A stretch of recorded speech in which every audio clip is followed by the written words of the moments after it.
Good morning to all. तो आज के वीडियो में हम डिस्कस करेंगे हिप्पो सिग्नलिंग पाथवे। ठीक है, तो टॉपिक जो है हमारा आज का हिप्पो सिग्नलिंग पाथवे। इसी बार 2022 के एग्जाम में हिप्पो सिग्नलिंग पाथवे से एक क्वेश्चन पूछा गया था 4 नंबर के लिए। ठीक है, तो बहुत छोटी सी सिग्नलिंग है और इसको मेनली कैंसर बायोलॉजी में पढ़ा जाता है, तो हम इसको चलिए डिस्कस करते हैं। जो हिप्पो सिग्नलिंग पाथवे होता है इसे हम लोग साल्वाडोर वार्ट्स हिप्पो या SWH पाथवे भी बोलते हैं। ठीक है, Hippo pathway is also known as Salvador Warts Hippo pathway या SWH पाथवे। जो हिप्पो पाथवे होता है वो evolutionary conserved serine threonine kinase होता है। ठीक है, और इसमें एक सिग्नलिंग कैस्केड रिएक्शन चलती है जिसके बाद में जो जीन का एक्सप्रेशन होता है। ठीक है, तो जो हिप्पो सिग्नलिंग पाथवे है वो नेगेटिवली रेगुलेटेड पाथवे होता है। इसको हम ऐसे समझें कि जब हिप्पो सिग्नल आएगा, ठीक है, तो जो सिग्नलिंग है वो बंद रहेगी। ठीक, इस तरह से हिप्पो सिग्नल के आने से सिग्नलिंग क्या होगी, बंद होगी। तो इसे हमने नाम दिया क्या, निगेटिवली रेगुलेट। अगर हिप्पो सिग्नल के आने से अगर सिग्नलिंग स्टार्ट हो जाती तो हम उसे नाम देते हैं क्या, पॉजिटिवली रेगुलेट। तो जो हिप्पो सिग्नलिंग है वो हमारा कैसा है, निगेटिवली रेगुलेटेड पाथवे है। ठीक है, मतलब हिप्पो सिग्नल के आने पर जो हमारा पाथवे है वो हमारा क्लोज हो जाएगा। अब हम समझते हैं कि हिप्पो सिग्नलिंग आखिर चलाई क्यों जाती है। ठीक है, तो जो ऑर्गन का साइज है एनिमल में उसको कंट्रोल करने के लिए, ठीक है, सेल प्रोलिफरेशन यानी कि एक सेल से 2 सेल बन रही हैं उसको रेगुलेट करने के लिए, और जो एपोप्टोसिस होती है, एपोप्टोसिस मतलब कोई सेल है उसकी डेथ होनी है तो उसको ये रेगुलेट करने का काम करती है। ठीक है, तो फर्स्ट पॉइंट में 3 पॉइंट हैं। पहला एनिमल का साइज, दूसरा सेल प्रोलिफरेशन और तीसरा एपोप्टोसिस। फिर से एक बार ध्यान देंगे, एनिमल का साइज, सेल प्रोलिफरेशन और एपोप्टोसिस हिप्पो सिग्नलिंग रेगुलेट करती है। ये 3 पॉइंट्स को स्टार्टिंग में भी हमने डिस्कस किया। उसके बाद सेल सर्वाइवल, प्रोलिफरेशन हम ऊपर देख चुके हैं। मेटास्टेसिस, मेटास्टेसिस मतलब क्या होता है कि जब कहीं पर कैंसर होता है तो वो पहले बिनाइन स्टेज में होता है, उसके बाद फिर वो मैलिग्नेंट स्टेज में चला जाता है। मतलब कैंसर की लास्ट स्टेज मैलिग्नेंट स्टेज हो गई। ठीक है, उसके बाद जैसे मान लो यहाँ पे बहुत सारी सेल्स ग्रो करके कैंसर डेवलप की थी, उसके बाद में क्या होगा, ये बस्ट करेगा और यहाँ से सेल जो है वो माइग्रेट करना स्टार्ट कर देंगे। ठीक है, मतलब ये अदर ऑर्गन में जाने लगेंगे। तो इस प्रोसेस को हम लोग नाम देते हैं क्या, मेटास्टेसिस। ठीक है, एक टर्म और आता है एंजियोजेनेसिस। तो एंजियोजेनेसिस को ऐसे समझो, मान लो किसी जगह पर यहाँ पे कैंसर हुआ है, मान लो, ठीक है, ये हमारा ऑर्गन है, इसको हम नाम दे देते हैं लंग, मान लीजिए लंग का ये सेल्स हैं। तो यहाँ पे कैंसर हुआ है तो यहाँ पे बहुत सारे सेल का नंबर बढ़ गया है। अब जब सेल का नंबर बढ़ा है तो उन्हें ब्लड सप्लाई भी चाहिए होगी ना, या ऑक्सीजन सप्लाई भी चाहिए होगी। तो यहाँ पर क्या होता है कि नई ब्लड वेसल्स का फॉर्मेशन होने लगता है। ठीक है, तो इस कंडीशन को हम लोग नाम देते हैं क्या, एंजियोजेनेसिस। नई ब्लड वेसल के फॉर्मेशन को हम लोग नाम देते हैं क्या, एंजियोजेनेसिस। तो जो हिप्पो सिग्नलिंग है उसके मेनली रोल क्या थे, जो सेल का, जो ऑर्गन का साइज है एनिमल में वो मेंटेन करना है, सेल प्रोलिफरेशन को मेंटेन करना है, एपोप्टोसिस को मेंटेन करना है, सेल सर्वाइवल को देखना है, मेटास्टेसिस मतलब सेल की जो मूवमेंट है उसको चेक करना है, और एंजियोजेनेसिस मतलब न्यू ब्लड वेसल्स के फॉर्मेशन में हेल्प करना है। ठीक है, अब हम देखेंगे कि हिप्पो पाथवे में कौन कौन सी सेल जो है वो, कौन कौन सेल नहीं, कौन कौन से प्रोटीन्स जो है वो आगे इन्वॉल्व होंगे। कैस्केड रिएक्शन है ना, तो एक के बाद एक कई सारे प्रोटीन इन्वॉल्व होंगे, तो उन प्रोटीन्स के बारे में हमें समझना है। तो जो सबसे पहले इसमें प्रोटीन है उसका नाम है MST1 या MST2। इसका जो फुल फॉर्म होता है मैमेलियन स्टेराइल 20 रिलेटेड 1 और 2 काइनेज। काइनेजेस वो होते हैं जो अदर प्रोटीन्स को क्या करेंगे, फॉस्फोराइलेट करेंगे। और जो ये MST1 और MST2 होता है ये ड्रोसोफिला के हिप्पो का ऑर्थोलॉग होता है। ऑर्थोलॉग भी हम अभी नेक्स्ट वीडियो में डिस्कस कर लेंगे। आप अभी ये समझ लीजिए कि उस जैसा यहाँ पर मैमल में हमें SMT2 है वैसा ही ड्रोसोफिला में हिप्पो है। ठीक है, दोनों मतलब एक दूसरे जैसे हैं, लाइकवाइज। दूसरा प्रोटीन है हमारा LATS1 या LATS2। इसका फुल फॉर्म होता है लार्ज ट्यूमर सप्रेसर 1 और 2। ये भी एक काइनेज है। ठीक है, ये ऑर्थोलॉग होता है ड्रोसोफिला के वार्ट्स प्रोटीन की तरह। ठीक है, उसके बाद है हमारा सैव का फुल फॉर्म होता है साल्वाडोर होमोलॉग 1। उसके बाद 2 प्रोटीन और हैं, मॉव A एंड B। उसके बाद है हमारा यैप मतलब ईस्ट एसोसिएटेड प्रोटीन 1। और जो यैप का जो इंटरेक्टिंग पार्टनर है वो हमारा है टैच। ठीक है, जैसे क्राइम पार्टनर होता है, मतलब दोनों मिल करके काम किए हैं उस घटना को अंजाम दिए हैं। उसी तरह से जो हमारा टैज है, टैज जो है वो येप के साथ में मिलकर के अपना फंक्शन परफॉर्म करता है। उसके बाद हमारा टैड है। टैड जो है वो हमारा डीएनए पार्ट है, जहाँ पर येप एंड टैज आकर के बाइंड करेंगे और जीन का ट्रांसक्रिप्शन स्टार्ट कराएंगे। तो ये हमने देखा कि हिप्पो पाथवे क्यों चलाया जाता है और इसमें कौन कौन से प्रोटीन इन्वॉल्व हो रहे हैं। अब हम बात करते हैं हिप्पो पाथवे की। रियल में हिप्पो पाथवे चलता कैसे है, ठीक है। तो हम पहले समझेंगे कि हिप्पो पाथवे बंद है, और फिर दूसरी कंडीशन में हम समझेंगे हिप्पो पाथवे चालू है। या फिर इसको अपोजिट भी कर सकते हैं, पहले हम हिप्पो ऑन करा लेते हैं, हिप्पो सिग्नल के आने पर सिग्नलिंग ऑन कर लेते हैं, फिर हम बाद में बंद कर देंगे, ठीक है। तो हाँ, जैसा कि हमने डिस्कस किया था कि हिप्पो सिग्नलिंग जो है वो एक नेगेटिव रेगुलेटर है।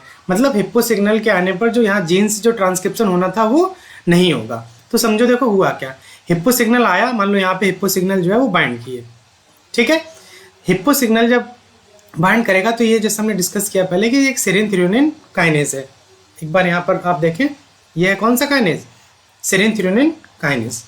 तो ये क्या करेगा, जो MST1 और इसका इंटरेक्टिंग SEV1 है, इस पे ये फॉस्फेट लगा देगा। रिसेप्टर ने क्या किया, MST1 और SEV1 पर फॉस्फेट लगा दिया। ये भी हमारा एक काइनेज था, ये काइनेज है, तो ये क्या करेगा, ये MOB1 A और B और LATS1 और 2 इन पे भी फॉस्फेट लगा देगा। जब इन दोनों पे फॉस्फेट लग गया तो जो साइटोप्लाज्म में हमारा YAP और TAZ जो रिसेप्टर प्रेजेंट होता है, ये उसको फॉस्फोराइलेट करेंगे। जैसे YAP और TAZ पर फॉस्फोराइलेट होगा, एक प्रोटीन है जिसका नाम है 14-33, ये आएगा और YAP और TAZ के साथ बाइंड करेगा, ठीक है, और इस पे यूबिक्यूटिन लगा देगा, ठीक है। ये एक यूबिक्यूटिनेज है। यूबिक्यूटिन जिस प्रोटीन पर लग जाता है उसका क्या होगा, डिग्रेडेशन कर दिया जाता है। तो इस तरह से जो हमारा YAP और TAZ जो है 1433 के साथ बाइंड करेगा, उसके बाद में इसका डिग्रेडेशन हो जाएगा। और हमें क्या चाहिए कि जो YAP और TAZ है ये न्यूक्लियस में जाना चाहिए था और टैड के साथ बाइंड करता और ट्रांसक्रिप्शन को स्टार्ट कराता। तो जब हिप्पो सिग्नल आया, उस कंडीशन में क्या हुआ कि YAP और TAZ का डिग्रेडेशन हो गया, इस तरह से सिग्नलिंग जो है वो स्टार्ट नहीं हो पाई। तो जब हिप्पो सिग्नल जब रहेगा तो हमारी सिग्नलिंग जो है वो क्या रहेगी, ऑफ रहेगी, ठीक है। तो इस तरह से हमने नाम दिया क्या, ये निगेटिव रेगुलेटर है। दूसरी कंडीशन देखो, हिप्पो सिग्नल नहीं है, ठीक है, तो MST1, 2 और SEV1 पे फॉस्फोराइलेशन नहीं हुआ।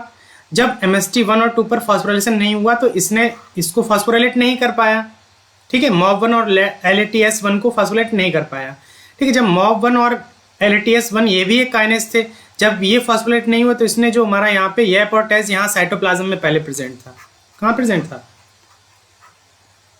साइटोप्लाज्म में, ठीक है। जब ये एक्टिवेट नहीं है तो ये इस पे फॉस्फेट नहीं लगा पाएगा, और जब इस पे फॉस्फेट लगता था तो रिकॉग्नाइज करता था, ये 1433 जो यूबिक्यूटिन लाइगेज है ये इसको रिकॉग्नाइज करता था, ठीक है। तो ये इसको रिकॉग्नाइज नहीं कर पाएगा क्योंकि इस पे फॉस्फेट तो लगा नहीं है, ठीक है। इस तरह से YAP और TAZ जो है वो सेफ है। इसके बाद जब ये क्या करेंगे, जब ये फॉस्फोराइलेट नहीं हुए तो ये जैसे ही सिग्नल ऑफ रहेगा तो ये जाएंगे न्यूक्लियस में जाकर के जो टैड डोमेन था डीएनए का उसके साथ बाइंड करेंगे, और जो यहाँ पर ट्रांसक्रिप्शन जीन दिए गए इनको ये एक्टिवेट करा देंगे। तो इस तरह से ये सारे जीन जो है वो मिलकर के इन्वॉल्व होंगे हमारा सेल साइज को कंट्रोल करने में, प्रोलिफरेशन में, सेल सर्वाइवल में, एपोप्टोसिस में, एंजियोजेनेसिस में और हमारा मेटास्टेसिस में, ठीक है। तो इस तरह से हमने ये पूरा सिग्नलिंग को समझा कि हिप्पो पाथवे आने पर कैसे सिग्नल बंद रहेगा और कैसे सिग्नल चालू रहेगा, ठीक है। इसको जरा एक बार हम फ्लो चार्ट में फिर से समझ लेते हैं।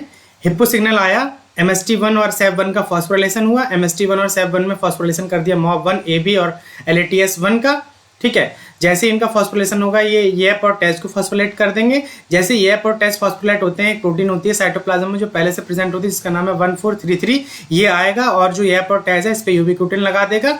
जैसे ही YAP और TAZ पर यूबिक्यूटिन लगेगा, इसका यूबिक्यूटिन डिग्रेडेशन हो जाएगा और ये न्यूक्लियस में नहीं जा पाएगा और सेल सिग्नल स्टार्ट नहीं होगा। इसीलिए इसे हमने नाम दिया था क्या, निगेटिवली रेगुलेटेड, ठीक है। वहीं दूसरी तरफ क्या होगा, जब हिप्पो सिग्नल नहीं है तो MST1 और SEV1 जो है ये इनएक्टिव रहेंगे, ठीक है।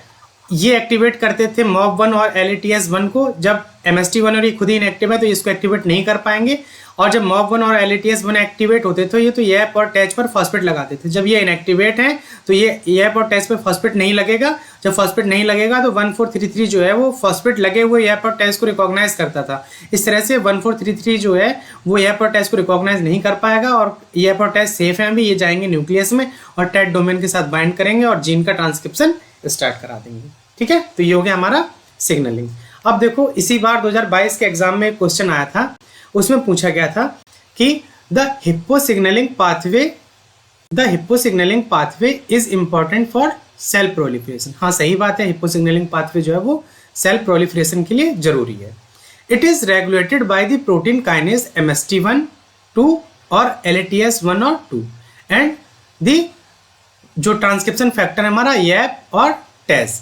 According the following event may be observe with in the cell. ये 4 इवेंट जो है वो सेल में इनको ऑब्जर्व हुए। फिर उन्होंने क्वेश्चन क्या किया, अभी तो क्वेश्चन नहीं बताया, उन्होंने कहानी बताया कि क्या क्या हो रहा है। ठीक है, क्वेश्चन अब इनका है which one of the following situation can support progression of cancer.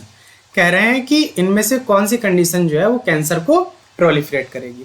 तो हमने जैसा पढ़ा था कि जो हमारी हिप्पो सिग्नलिंग है, जब हिप्पो सिग्नलिंग बंद रहेगी, ठीक है, मतलब हिप्पो सिग्नल नहीं आएगा तो कैंसर प्रोलिफरेशन होना चाहिए।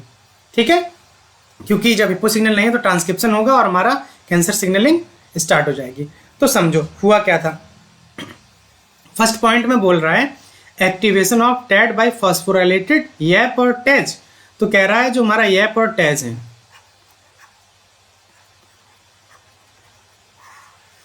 ये कैसे हैं, फॉस्फोराइलेटेड हैं और ये एक्टिवेट कर रहे हैं टैड को। तो ये चीज गलत हो जाएगी, क्यों, जैसे ही YAP और TAZ पर फॉस्फोराइलेशन होगा वैसे ही हमारा जो एक प्रोटीन था जिसका नाम था 14-33, ये एक यूबिक्विटिनेज है, ये आएगा, इसका यूबिक्विटिन करेगा और इसको छोटे छोटे टुकड़ों में तोड़ दिया जाएगा। ठीक है, तो क्या हमें सिग्नलिंग ट्रांसक्रिप्शन, ये ट्रांसक्रिप्शन फैक्टर थे YAP और TAZ, तो क्या ट्रांसक्रिप्शन होगा जिनका, नहीं, तो हमारा ए पॉइंट जो है वो गलत हो गया।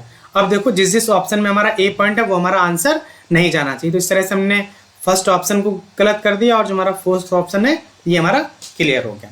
ठीक है, और दूसरा हम देखते हैं activation of YAP and TAZ on phosphorylation by MST और LATS। तो कह रहा है कि जो MST और LATS जो है ये हमारे क्या फॉस्फोराइलेटेड है। ठीक है, और ये एक्टिवेट करते हैं किसको, YAP और TAZ को। तो भैया जब इस पे फॉस्फोराइलेशन रहेगा तो ये काइनेज है।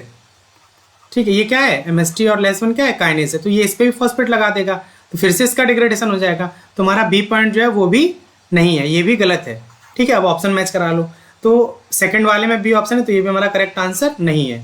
ठीक है, अब देखो अगला ऑप्शन क्या कह रहा है, activation of TEAD by dephosphorylated YAP and TAZ। तो जैसे पीछे सिग्नलिंग में समझो कि यहाँ पर YAP और TAZ पे फॉस्फोराइलेशन नहीं हुआ है, तब ये हमारा देखो न्यूक्लियस में गया और ट्रांसक्रिप्शन फैक्टर की तरह वर्क कर रहा है। ठीक है, तो हमारा सी ऑप्शन जो है, जो हमारा सी ऑप्शन जो है वो हमारा करेक्ट है। इसके अलावा और देखो inactivation of MST LATS by repressor.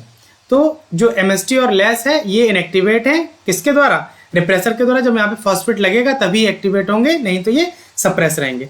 तो स्टार्टिंग के 2 ऑप्शन पढ़ के ही हमने इस क्वेश्चन को क्या किया, सॉल्व कर लिया। तो इस तरह से जो हमारा करेक्ट ऑप्शन जाएगा वो हमारा जाएगा कौन सा, सी। तो ये इस बार CSIR के एग्जाम में 2022 में पूछा गया था और ये क्वेश्चन था हमारा कितने नंबर के लिए, 4 नंबर के लिए। ठीक है, इसी तरह से हम जल्दी ही अगली सिग्नलिंग को भी डिस्कस करेंगे। धन्यवाद।